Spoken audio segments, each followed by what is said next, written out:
번째 유해 위험 방지 계획서 및 작업 계획서에 대해서 한번 보도록 하겠습니다. 첫 번째 유해 위험 방지 계획서를 제출해야 될 건설 공사에 대해서는 출제율이 어느 정도 있기 때문에 반드시 외워주도록 하겠습니다. 자, 그러면 중요한 부분 몇 개씩 체크해 보도록 할게요. 지상 높이가 31m 이상인 건축물 부분 밑줄 쳐주시고, 그 다음에 최대 지간 길이가 50m 이상인 다리의 건설, 그 다음에 터널의 건설 공사, 그 다음에 저수용량이 2천만 톤 이상, 그 다음에 깊이가 10m 이상인 굴착 공사 밑줄 쳐주도록 하겠습니다.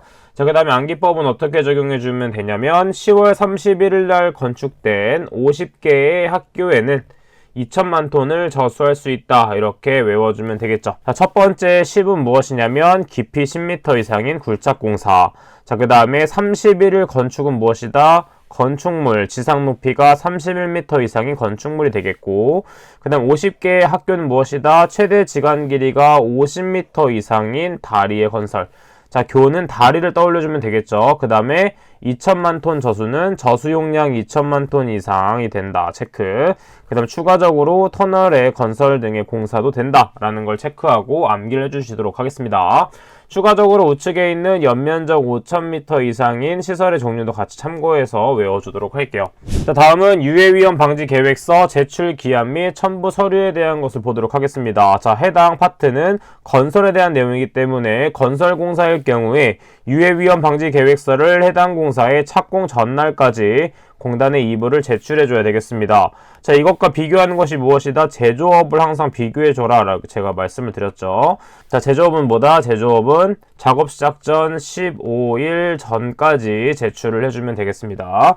그 다음 추가적으로 건설공사에서의 첨부 서류에 대한 내용도 중요하기 때문에 외워주도록 하는데, 크게 두 가지로 봤을 때는 공사개요 및 안전보건관리 계획과 작업공사 종류별 유해위험 방지 계획이 되겠지만, 세부적인 내용을 봤을 때는 안쪽에 있는 내용, 공사개요서, 그 다음에 공사 현장의 주변 현황 및 주변과의 관계를 나타내는 도면, 그 다음에 전체 공정표, 산업안전보건관리 및 사용계획서, 안전관리 조직표, 재해발생 위험 시 연락 및 대피 방법에 대해서는 정리를 해주도록 하겠습니다.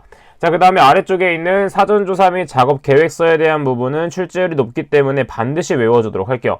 첫 번째, 타워 크레인을 설치 조립하는 해체 작업인 경우에 작업계획서의 내용을 보도록 하면, 먼저 타워 크레인의 종류 및 형식, 그 다음에 타워 크레인을 설치 조립하거나 해체되는 순서, 세 번째로는 작업 도구, 장비 및 가설 설비 및 방어 설비, 네 번째는 작업 인원의 구성 및 작업 근로자의 역할 범위에 대해서는 외워주도록 하겠습니다.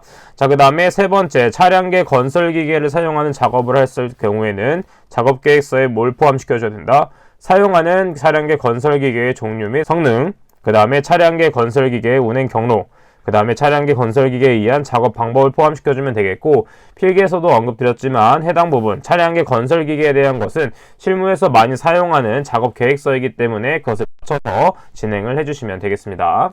그 다음은 쭉 내려와서 여섯 번째 보도록 하겠습니다. 굴착 작업에 대해서 보도록 하겠습니다. 굴착 작업에 대한 내용은 사전조사 내용과 작업 계획서 내용을 모두 정리해줘야 되는데, 그 중에서 작업 계획서 내용을 좀 더 정리해 보도록 하면, 첫 번째는 굴착 방법 및 순서, 토사 등의 반출 방법, 두 번째는 필요한 인원 및 장비의 사용 계획, 세 번째는 매설물 등에 의한 대안, 이설 및 보호 대책, 그 다음에 사업장 내의 연락 방법 및 신호 방법이 중요하겠고, 그 다음에 흙막이 지보공 설치 방법 및 계측 계획, 마지막으로는 작업 지휘자의 배치 계획, 해당 부분 외워주시면 되겠습니다. 자, 마찬가지로 나머지 부분은 가볍게 정독을 해주면 되겠고, 쭉 넘어가서 10번 보도록 할게요. 자, 10번에 건물 등의 해체 작업과 11번에 중량물 취급 작업에 대한 것도 정리해주면 좋은데, 건물 등의 해체 작업에 대한 내용은 훨씬 더 많이 출제되었던 부분이 있기 때문에 보다 더 꼼꼼하게 외워주도록 하겠습니다. 자, 마찬가지로 건물 등을 해체하기 위해서는 해체하는 방법과 해체 순서 도면을 알고 있어야 되겠죠. 그 다음에는 가설 설비, 방호 설비, 환기 설비 및 살수 방화 설비 등의 방법을 알고 있어야 되겠고, 그 다음에 사업장 내 연락 방법 및 해체물의 처분 계획, 그 다음에 해체 작업용 기계 기구 등의 작업 계획서와 해체 작업용 화학류 등의 사용 계획서를 작업 계획서에 포함시켜 줘야 된다 라고 추가해 주면 되겠습니다. 그 다음에 11번째에 있는 중량물의 취급 작업에 대해서는 뒷부분이 다 똑같기 때문에 추락, 낙하, 전도, 협착, 붕괴에 대한 것을 외워준 다음에 이것의 위험을 예방할 수 있는 안전 대책을 추가적으로 적어주면 되겠죠.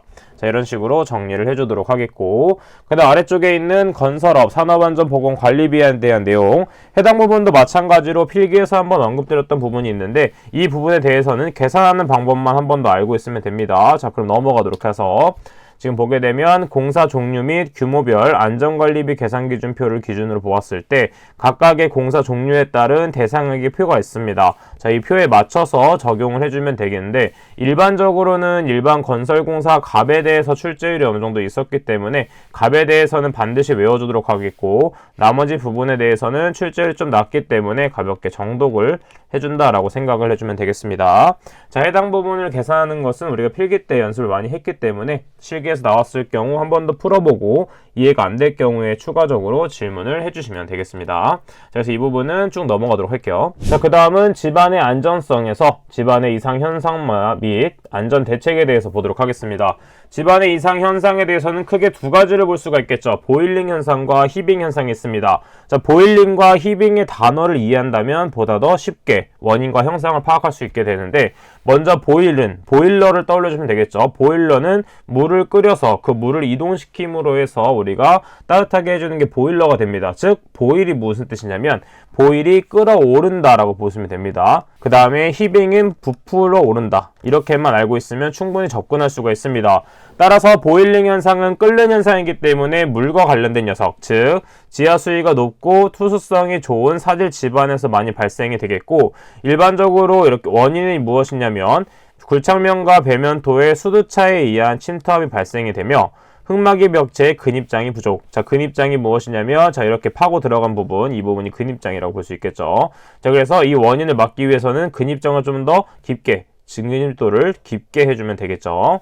자, 그다음 추가적인 원인 및 현상에 대해서 알고 있으면 되겠고 그 다음에 그에 따른 대책을 보도록 하면 당연히 지하 수위가 차가 크기 때문에 발생하는 것이므로 지하 수위를 저하시키거나 그 다음에 근입도를 증가시켜서 동수구배를 저하하는 방법이 있다 정도 체크해주면 되겠죠. 자, 그 다음에 히빙 현상을 보도록 하면 히빙 현상은 부풀어 오른다고 했습니다. 자, 그러면 보일링 현상일 때는 사질 집안이었지만 히빙 현상의 경우에는 연약성, 점토 집안에 해당이 된다라는 걸 체크해주면 되겠고 마찬가지로 원인 및 형상을 보게 되면 흙막이 벽체의 근입장이 부족하거나 흙막이 내 외부에 중량차가 발생했을 경우 이러한 부풀어 오르는 현상이 발생되게 됩니다.